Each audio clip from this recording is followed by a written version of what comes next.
Pour ceux qui ne le savaient pas, la ménopause est un état de santé qui se traduit souvent donc par l'arrêt des menstruations qui marque ainsi la fin de la reproduction chez la femme.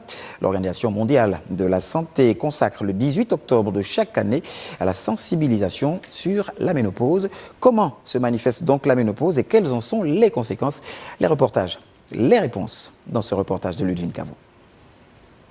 Sujet encore tabou dans nos pays, la ménopause est pourtant un état de santé qui devrait préoccuper les femmes. Fort heureusement, l'Organisation mondiale de la santé met un accent sur la ménopause le 18 octobre de chaque année afin d'expliquer les signes, les symptômes et toutes les implications de cette pathologie sur la santé des femmes. La ménopause concerne surtout les ovaires.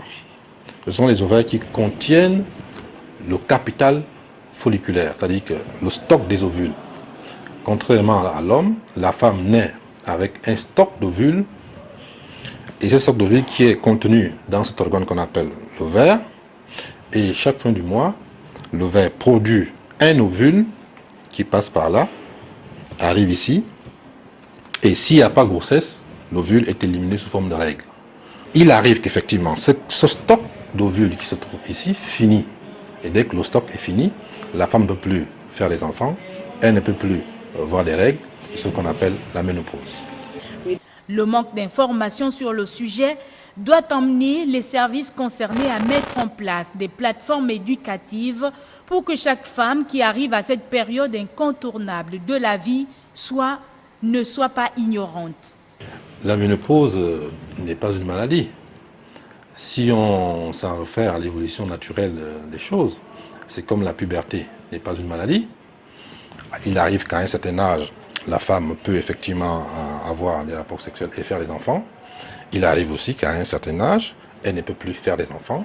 Et quand ce cycle s'arrête, c'est ce qu'on appelle la ménopause. Donc ce n'est pas une maladie, c'est une évolution naturelle des choses.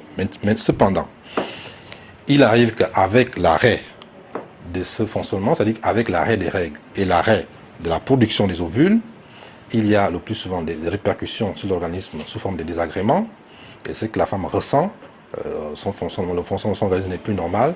Donc elle pense effectivement, elle est malade parce qu'elle ressent des désagréments, un certain nombre de signes qu'elle ne ressentait pas quand elle avait son activité génitale. Le défi de la célébration de cette journée est de sensibiliser, éduquer et faire prendre conscience à la femme des changements possibles durant cette période de la vie et à mieux gérer des symptômes parfois désagréables, comme les maux de tête, les bouffées de chaleur, qui généralement affectent la qualité de la vie.